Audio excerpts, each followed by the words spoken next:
2024 সালে ইউরোপের দেশ ইতালি থেকে রেকর্ড পরিমাণে রেমিটেন্স পাঠান প্রবাসী বাংলাদেশিরা। গত বছরে ইতালি থেকে 1300 মিলিয়ন ইউরোর বেশি রেমিটেন্স আসে, যা 2023 সালের তুলনায় প্রায় 150 মিলিয়ন ইউরো বেশি। এর ফলে দেশে রেমিটেন্স প্রবাহের নতুন একটি ইতিহাস সৃষ্টি করা হয়। রেমিটেন্স যোদ্ধারা জানান 2023 সালের তুলনায় 2024 সালে রেমিটেন্স প্রবাহ উল্লেখযোগ্যভাবে বৃদ্ধি পায় এবং আগামী বছরগুলোতে এ প্রবাহ অব্যাহত থাকবে বলে তারা আশাবাদী। প্রবাসী বাংলাদেশিরা বিভিন্ন কারণে দেশকে সমৃদ্ধ করতে চলেছেন। এর মধ্যে বৈধ অনুমতিপত্র না থাকলেও অনেকে অবৈধভাবে কাজ করে রেমিটেন্স পাঠিয়ে যাচ্ছেন।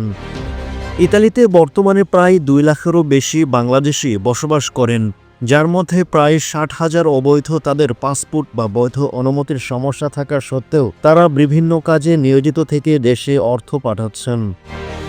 এ ধারা চলতে থাকলে রেমিটেন্স প্রবাহের বৃদ্ধি অব্যাহত থাকবে বলে আশা করা হয়। 2024 সালে বিশ্বের বিভিন্ন দেশ থেকে প্রবাসী বাংলাদেশিরা দেশে আয় পাঠায় মোট 2688 কোটি 91 লাখ মার্কিন ডলার, যা 2023 সালের তুলনায় 22.68% বা 497 কোটি 20 লাখ ডলার বেশি।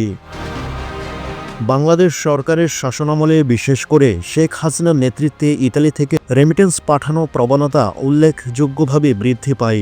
সরকার পরিবর্তনের পর দেশটিতে বসবাসরত প্রবাসী বাংলাদেশিরা একত্রিত হয়ে রেমিটেন্স পাঠাতে উৎসাহিত হয়েছেন, যা দেশের অর্থনৈতিক উন্নয়নে গুরুত্বপূর্ণ অবদান রাখবে।